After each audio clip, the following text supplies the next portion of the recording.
Филология факультеті қазақ тілі мен әдебиеті кафедрасының қауымдастырылған профессоры Мырзағалиева Гүлзада Мешітбайқызы.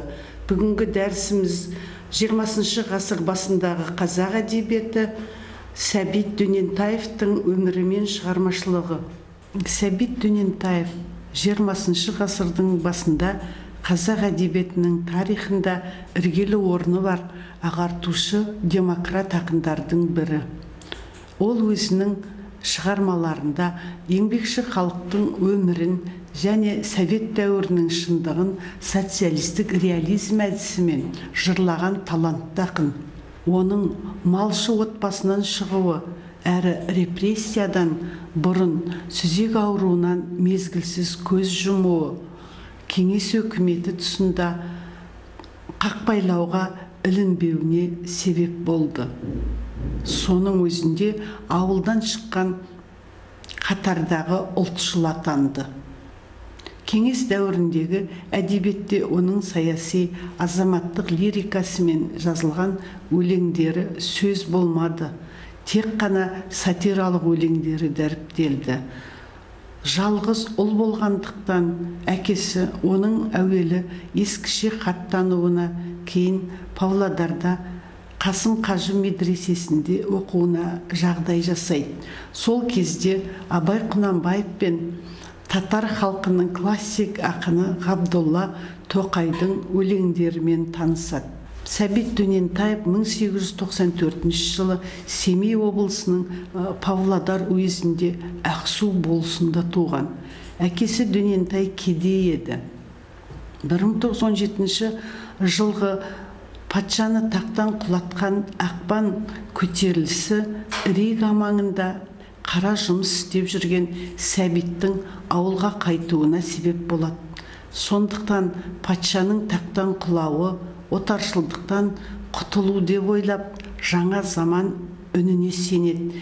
Келе салысымен ол Семейдегі 3 айлық мұғалімдік курсты оқып шығады.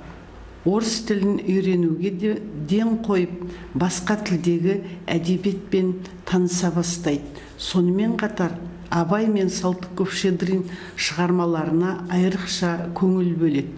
Әсіресе Абайдың 8 аяқ сияқты сатиралық өлең үлгісі мен көптеген өлеңдер жазады. Шығармаларын сол уақытта шығып тұрған газет журналдарда жариялатады. Баспасөз күшейсін, әуелі шаруа оңалу керек, саясат дүниесінде тағы басқа мақалаларында әйел теңдігі, ауыл тіршілігі және сол тұстағы саясатқа да көңіл аударады. Жетім баланың аянышты өмірін суреттейтін Көркемтай деген әңгімесі 1924 жылға шыққан. Қаламгердің бұл жанрдағы ең шоқтығы биік шығармаларының бірі болып саналады.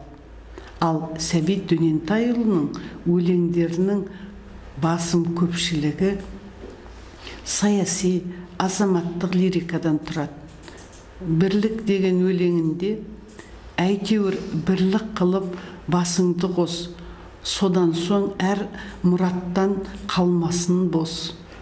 Жеке дара үнің шықпас, ісің бітпес, жан қорқып жалғыз қурай көрініп бос. Деп алаш қозғалысын қолдауға шақырады.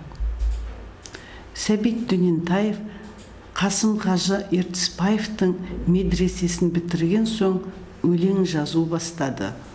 1916 жылы маусымның 25-інде патша жарлығы мен жасы 19 мен 43 арасындағы қазақ және басқа орыс емес бұратана атайтын халықтарының жігіттері майданға алынады. Ол майданның қара жұмысына бармау үшін Екібастұздағы көмір кенішіне жұмысшы болады. Ақын Екібастұз деген өлеңінде мұндағы қазақ жұмысшыларының ауыр көрінісін дәл сипаттайды. 1917 жылдың ақпан төңкерісінен кейін туған жеріне қайтады.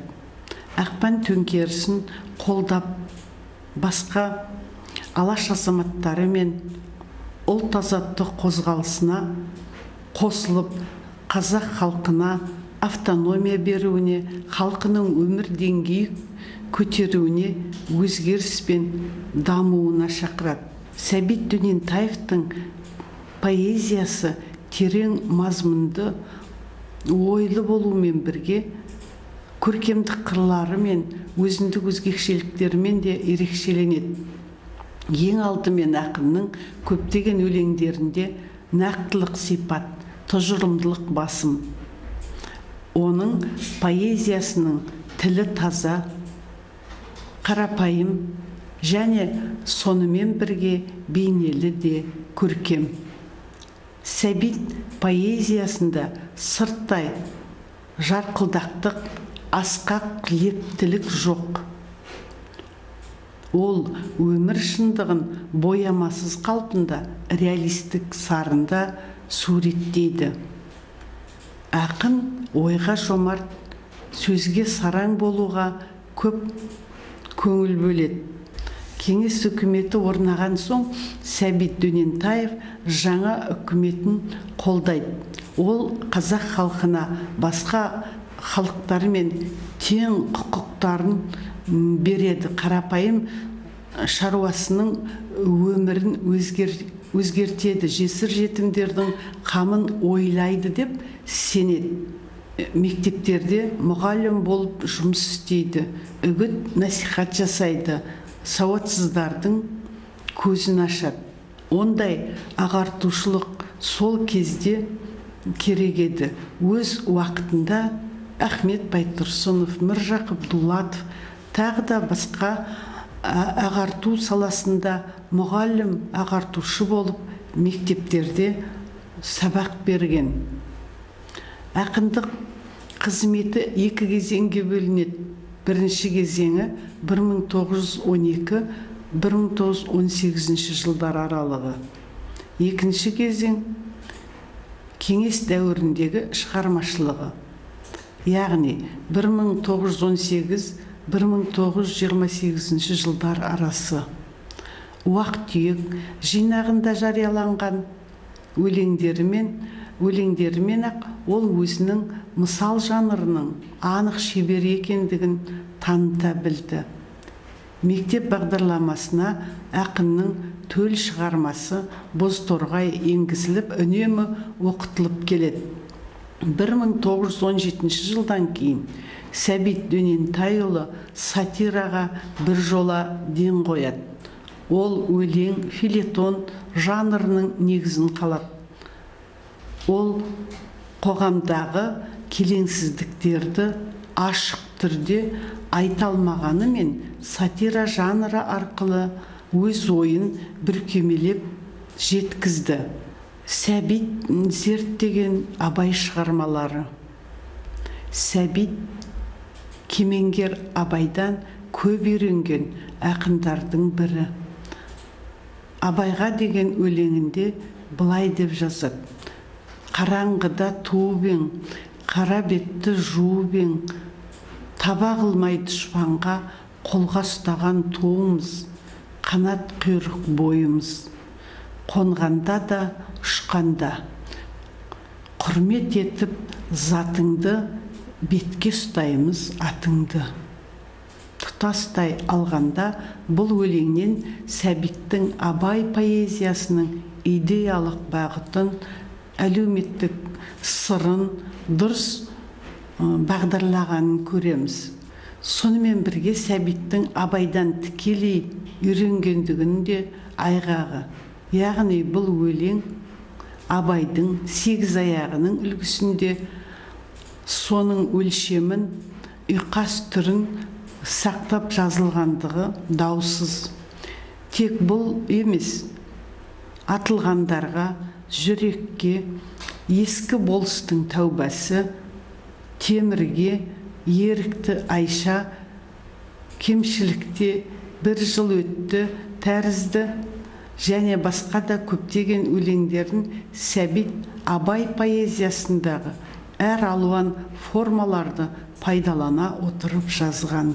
Сәбит Дөнентаевтың шығармашылығына Абайдың, Крыловтың, Тоқайдың өлеңдері, мысалдары әсер етті. 1913 жылы Айқап журналында Сәбит Дөнентаевтың «Қиялдарым» өлеңі шығады. Бұл журналда кезінде Сұлтанмахмұт Торайғыров және тағы басқа қазақ ақындарының өлеңдері шыққан. 1915 жылы Уфа қаласында Сәбит Дөнентаевтың «Уақ түйек» деген өлеңдер жинағы шығады. Ақын өз халқын қамын ойлап, оның өмірі, тағдыры, халі, тұрмысы туралы өлеңдер жазған. Сатира ақыны болып, елін зорлайтын байлар мен патша өкіметіне күледі, әділет туралы ойлайды. Ақынның Бозторғай, Көктөбетке, У жеген қасқырға екі теке мысалдары бар. Бұл еңбектері Крыловтың шығармашылығының ақынына әсер еткеннен жазылған. Биік тау, заман кімдікі, әділет туралы ойлайтын, толғайтын азаматтың мұңдары. Қазақтан шыққан білгендер жастарға үгіт насихат, Көркемтай повесі, жетімнің тағдыры туралы. Бұл Көркемтай повесі мектеп бағдарламасына енгізілген шығармаларының бірі. Тағдырда жазған соң, Алла, мен түстім мынандай халға, етерлік жәрдемің бар ма, жақындап жанассаң нетер, талай күн жүрбек бірге, талай бір кірібек түрге, тұрғанда мен мұндай күйде қайырылып қарасаң нетер. Мұнда әр шумақтың алғашқы 3 жолы қатарынан ұйқасып, сол шумақтардың соңғы 4-ші жолдары бірыңғай үйлеседі. Бұл білімдіден шыққан сөз деп басталатын өлеңінің негізгі шумақтарында Абай қолданған ұйқастың үлгісі. Сәбит осындай ұйқасты 11 буынды қара өлеңге де пайдаланған.